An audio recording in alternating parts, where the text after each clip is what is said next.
We're going to sell this box of daguerreotypes and photographs. Great looking lot. I'm going to start these off at an $800 bid. What do I hear? 8 1/4. 8 1/4, 8 1/2, 875, 900, 9 1/4, 9 1/2, 975, 1,000, 1,025, 1,050, 1,000.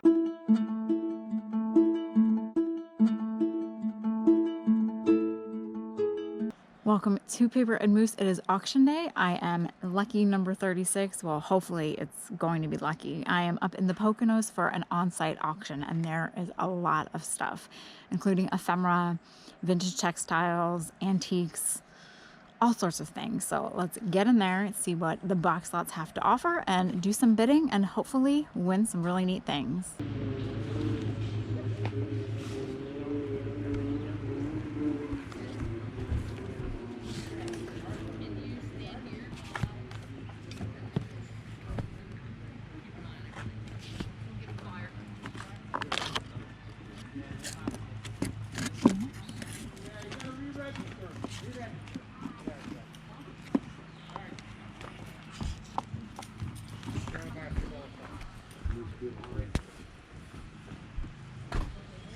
Oh, that's neat. It's a Hershey's. It's a metal sign.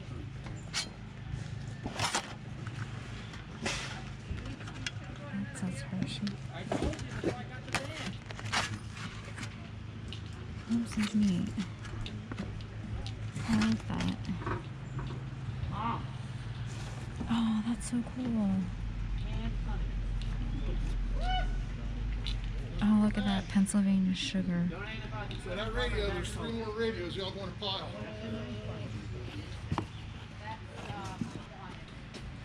Scales. Pencils. Cheese box. There's so much here. Getting the hot dogs ready. You there? Good cop. Yes. That corner, right there. Bottles. Oh, Kevin. Antlers. These are cute tins. Boggling.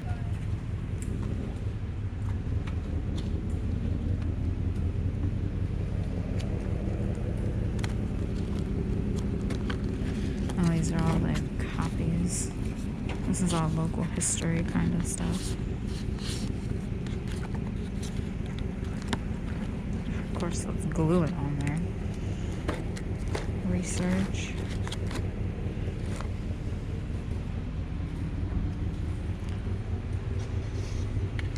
Movie Walters. Oh my.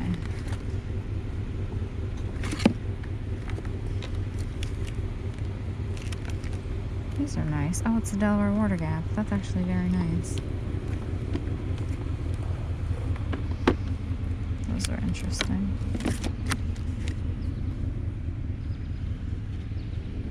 Ink sets. That's pretty. There is a tree back there.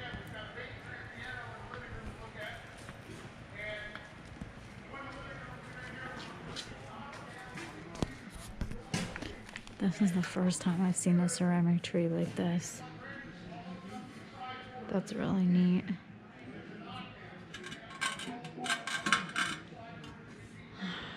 That's really cool.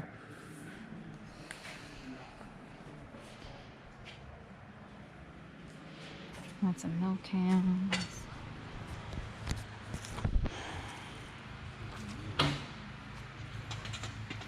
Some tools.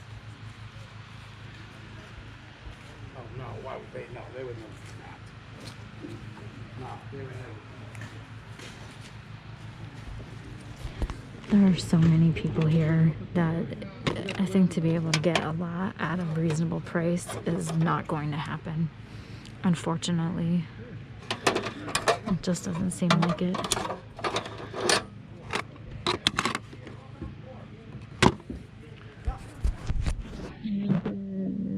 And straw cutter.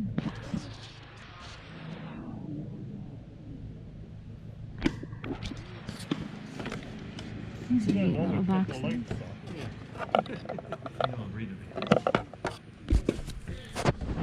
Hardware.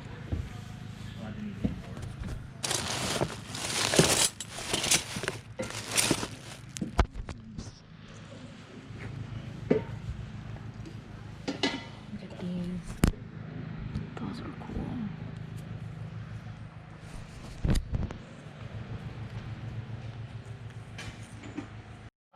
Mark, if you would just sort of very carefully take these over here, look where I'm pointing.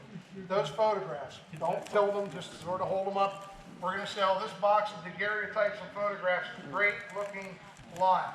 I'm going to start these off at an $800 bid. What do I hear?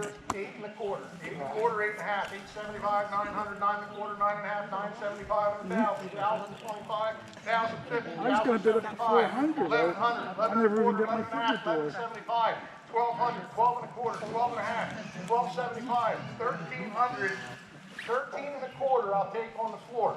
I bet 13 1/4. Do I hear 1350, 1350, 1375, 14, 1425, 1450, 1475, 15, 15 1/4, 15 1/2.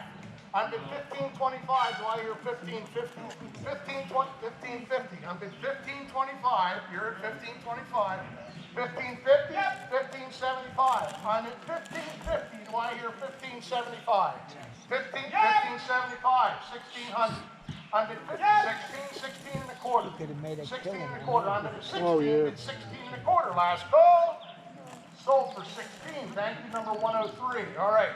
Now we're going to sell the scrapbook. We might as well. It sort of came out of the same place. Scrapbook, turn and show the people right here. The old scrapbook. How about a $10 bid to start me out on that scrapbook? There's a good autograph piece in there. There's a picture of John Wilkes Booth, everything in there. You all see. Autographed by him? How about a $10 bid to start me out? 10, I'm bidding at 15, now 20. 20's in at 25. 25 to 30, 30 we go. I'm bidding 25 here, bid 30 now, 25 to 30, we all done. 30's in, 35, 35. I'm bid 30 here, bid 35, 30 to 35. Last call. Sold for 30. Nice buy. That's good. Good that I went with it. Number 103 again. Number 103.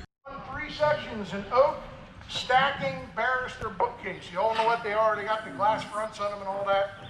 Start me off with a $50 bid. Yes! 50, 60, 70, 70, 80 where? Yes! 80, 90, and 100. 110, 120, 130, 130, 140, 150, 160, 170, 180, 190, I see it, 190, 200, 210, 220, 230, 240, 250, 260, 270, 265 bid 270. I bid 260 bid 270. 260 270 280 280 290 290. I'm bid 280 bid 290 now 280 bid 290. Are we done at 280 bid 290? Last call. Sold for 280. Number three. That's sold, Dean. I made one purchase today, and it's this guy right here. This auction was probably the most expensive auction I have been to. I don't know if it was because this was the first auction held by this auctioneer since January and people wanted to buy, or if there were a lot of collectors there that were willing to pay high prices, but the prices were crazy. And some of the prices on some of the items, you could find those things at a flea market for half the cost. Or I've known people that have had those items at the flea market and there was no way they would have been able to charge the prices that the items brought in. The ephemera, I gave up. Sometimes you just have to know when you were beat, and basing on the first box lot of paper that went up, I knew that it was going to be impossible for me to buy any ephemera at a reasonable cost. You know, one box went for, I think, almost $300. Another box went for $80. Then there was one that went for $60. Not worth it, because I could find boxes filled with ephemera at the flea market for a lower cost. You know, if they would have been filled with Victorian die cuts or some really, really nice postcards, then I definitely would have tried to pay up. But with the other bidders there, it would have been useless. But I did bring home this Christmas tree. Now, this was in a barn, and you were able to ask the auctioneer's runners to bring items up if if they weren't going to get to your item. If I would have waited to have them bring this up, I probably could have paid a little bit less, but you just never know. So I asked the one runner if they could bring this up, and it did come with a little stand or a little base, but it's not the base for the tree. Not at all. It's a totally different green color, and it's about that big around. But anyway, the runner brought it up. I thought I was going to get it for $5. That didn't happen. Someone behind me was actually bidding. Whether they knew that I really wanted the tree and just wanted to bid me up, or whether they wanted the tree, I don't know, but I want it. I paid $50. The reason I paid $50 for this ceramic Christmas tree is because I have never seen one like this before. I've never seen this shape. On the bottom, you have, your classic, it looks like your classic vintage Christmas tree. Same kind of coloring, but then the top is just so different. It doesn't have the tree limbs coming out. It almost looks like, a candle dripping wax, or even like a volcano or a geyser. It's just very different. I took a brief look on eBay. I think when you look on eBay on your phone, it's a little bit different than if you look on your regular computer. Because all I'm gonna say, for those of you that want a ceramic Christmas tree and it can never find one in your area, go on eBay now and buy one. Because I have seen some that their prices are so low. Shipping, you're going to pay for shipping. That's just a matter of fact. But the cost, so go on and look, because I've seen some that were pretty low price, like $20, and then 20 some dollars for shipping. So definitely take a look. But besides the fact, I couldn't find one like this. I'm going to have to do a little bit more in-depth search on Google Images for ceramic Christmas trees, or I can do a reverse image search, where that is just you take a picture of what you have and you do a reverse image search on Google. You input that picture and then it searches for all objects that look like it. But anyway, in my travels, in all of my years, I have not seen one like this. The top is even different. So I think that this would look so nice with the candle lights that I have on the other ceramic Christmas tree that I recently got. It's just very different. It needs to be cleaned. It is dirty, but I'll take a Q-tip and some paper towels will also be sufficient on the green part. Q-tip to get into more of the intricate spaces and clean it up. But I have a feeling, because I've not seen one like this, if I were to put this up on eBay during Christmas time or even before to get a head start, that I could probably demand a high price for it. Because if your regular ceramic Christmas trees could go anywhere up to $100 or $120 depending on the time of the season, this, with how interesting it looks, I think could command more money. But I'm going to keep it. This way, if I part with one of my normal vintage ceramic Christmas trees, I won't feel so bad. But yeah, this was it. This is all I bought. I did not buy paper. Imagine that. Even box lots of just mixed things were going for such a high price. I didn't stay long enough to see how much the scrapbooking items went for. There was one box that I would have liked. It had a whole bunch of different paper, and that paper is not cheap at your craft store. So even if I could have gotten that or purchased that box for $10, $15, $20, it would have been a steal, but I did leave. But I brought home this guy with me. It was definitely an interesting auction. I hope that future auctions, perhaps the prices will be a little bit better. Less competition, that'd be great. But it was still fun. Still fun to get out there and enjoy a day at an on-site auction. I hope that you enjoyed this. If you did, be sure to click on that little like button.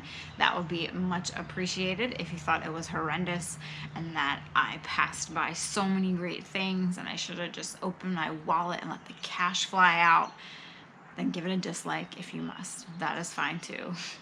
But I do hope you enjoyed it. Check out some of my other videos. I will have some more videos coming up. There might be a slight delay at some point this upcoming week in my videos. I have to take my almost brand new computer. I got it in March to be serviced because it is already giving me problems. I don't know how this happens to me.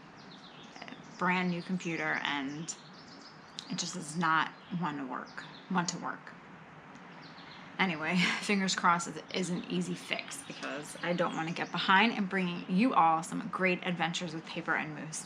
So thank you all for watching. I hope that you have a great day, whatever you may be doing, whether you're enjoying the rest of the weekend, gearing up for the week, or out and about finding your own treasure. So thanks for watching. Have a great day, and I will see you all next time.